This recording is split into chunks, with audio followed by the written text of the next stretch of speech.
Everyone, welcome back in my YouTube channel और उम्मीद है आप सब अच्छे होंगे।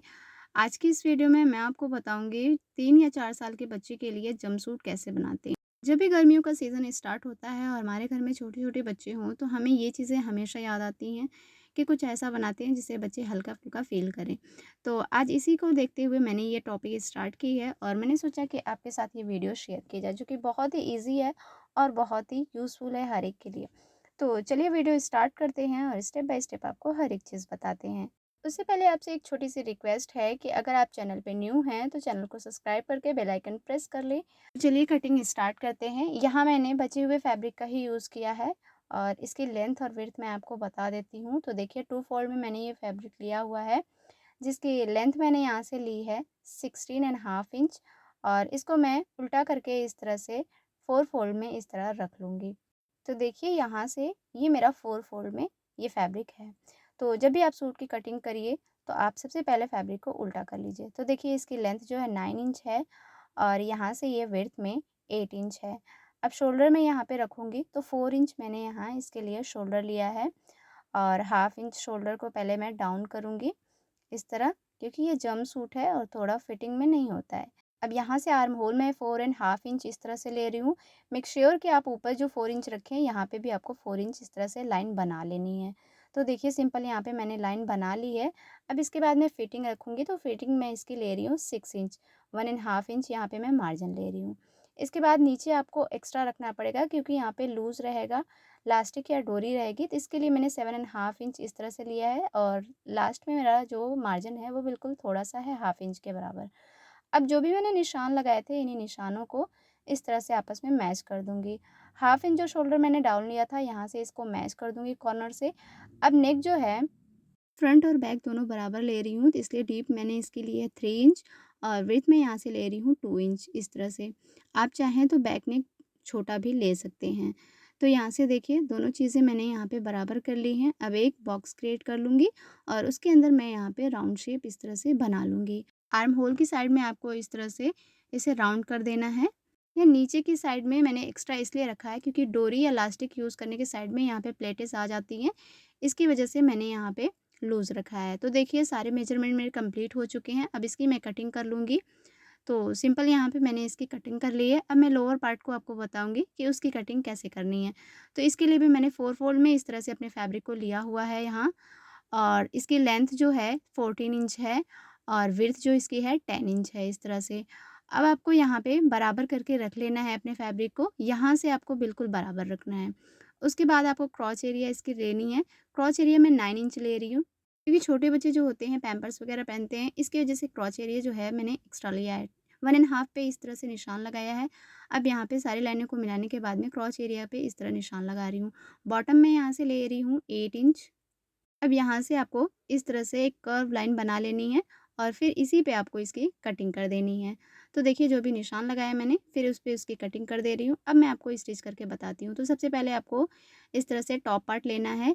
तो फ्रंट पार्ट मैंने यहाँ पे लिया है इसका डबल फोल्ड करके आपको यहाँ पे सेट करके रख लेना है इस तरह से और आर्म होल की साइड पे थोड़ा-सा आपको कट लगा लेना है। क्योंकि बच्ची है तो ज़्यादा आपको कट डीप नहीं करना है, बस थोड़ा-सा इस तरह से मैंने कट कर लिया है।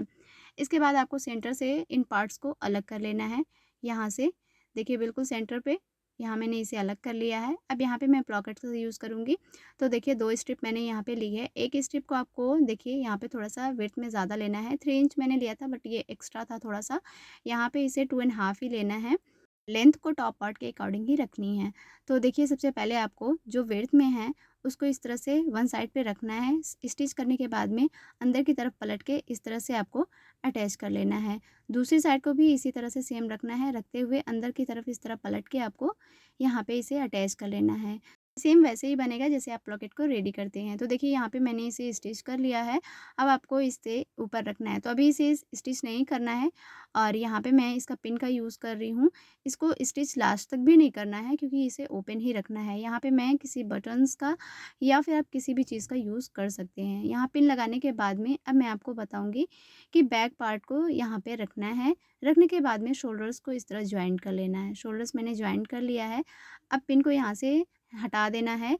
उसके बाद आपको यहाँ पे नेक को रेडी कर लेना है। तो इसके लिए मैंने स्ट्रिप ली है 2 इंच इस तरह से और ये मैंने स्ट्रिप कट की है इस तरह और डबल फ़ोल्ड करके यहाँ पे नेक की साइड में इसे 1 सिलाइयों के साथ में यहाँ मैं इसे स्टिच कर लूँगी। स्टिच करने के बाद में अंदर की तरफ इसे फ़ोल्ड करना है। तो चलिए मैं आपको बताती हूँ। यहाँ पे मैंने स्टिच कर लिया है। स्टिच करने के बाद में आप कट्स लगा लें। इससे आपकी जो स्ट्रिप होगी पलटने में बहुत ईज़ी हो जाएगा, फिनिशिंग भी बहुत अच्छी आती है। तो यहाँ पे आपको पलट के अंदर की तरफ स्टिच कर लेना है। तो देखिए दोनों नेक मैंने इस तरह रेडी कर लिया है। अब आपको इसी तरह से शोल्डर्स को भी आपको यहाँ पे अटैच करना है।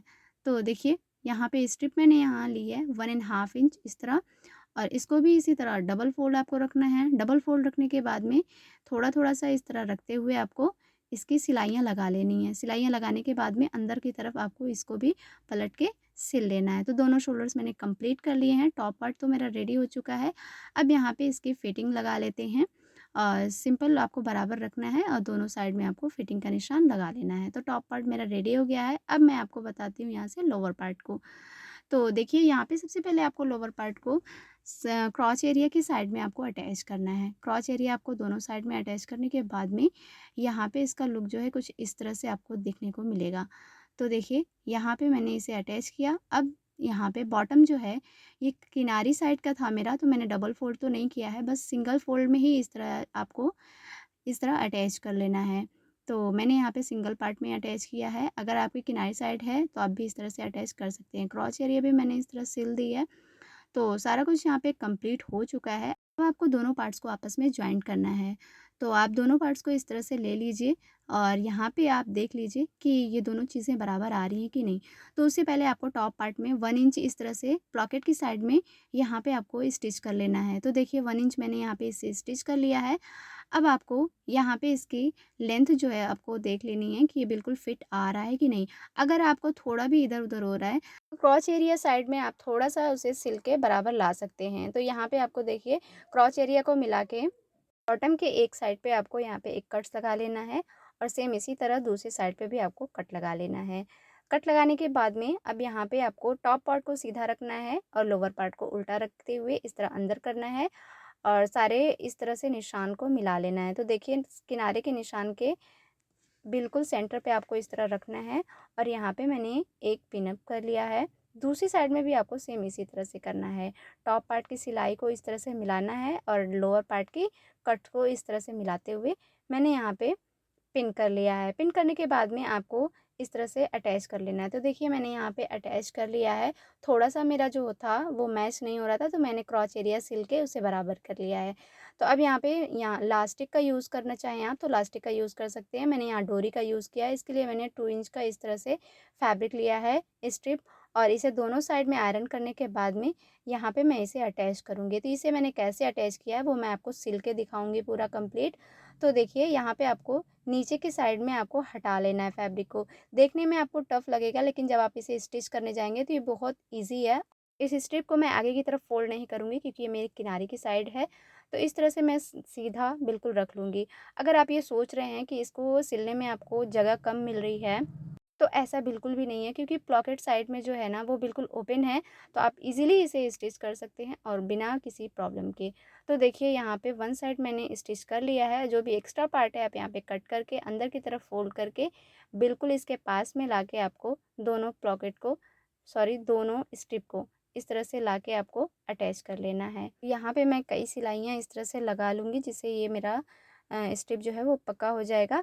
और आगे की तरफ इस तरह से मैं फ़ोल्ड करूँगी दूसरी साइड पे और दूसरी साइड पे इस तरह से फ़ोल्ड करने के बाद में पक्का करूँगी और आगे आपको सिलना नहीं है, यहाँ से उठाते हुए आपको सेम इसी तरह से सिल लेना है। तो देखिए एक नेफ़े की तरह ये बिल्कुल रेडी हुआ है जो कि बहुत ही ईज़ी है सिलने में। तो अब मैंने यहाँ पे इस तरह की डोरी का यूज़ किया है, आप चाहें तो किसी भी डोरी का यूज़ कर सकते हैं। तो यहाँ पे इस डोरी को मैं इसके अंदर इंसर्ट करूँगी इज़िली किसी पिन की हेल्प से। तो यहाँ पे धीरे-धीरे इस तरह से आपको पिन की हेल्प से आपको डोरी को डाल लेना है। तो यहाँ पे मैंने डोरी को इस तरह से दोनों तरफ से निकाल लिया है। निकालने के बाद में देखिए इस तरह से आप इसे लूज़ या टाइट कर सकते हैं और इसे आप इस तरह से नॉट लगा के बहुत ईज़िली इसे वेयर कर सकते हैं। जैसा कि आपने देखा कि इसको बनाना कितना ईज़ी है और ये देखने में कितना डिज़ाइनर लगता है। और आगे की साइड में यहाँ पे मैं हुक या किसी बटन का यूज़ करूँगी। आप चाहें तो कुछ भी यूज़ कर सकते हैं। इसकी रेडी लेंथ जो थी 21 इंच इस तरह से थी। तो आज की वीडियो टॉपिक आपको कैसी लगी मुझे कमेंट करके ज़रूर बताइएगा। वीडियो यूज़फुल लगे तो फैमिली फ्रेंड के साथ शेयर कर लीजिएगा। चैनल पे न्यू है तो चैनल को सब्सक्राइब करके अपना एक प्यारा सा कमेंट करना और वीडियो को लाइक करना ना भूलिएगा।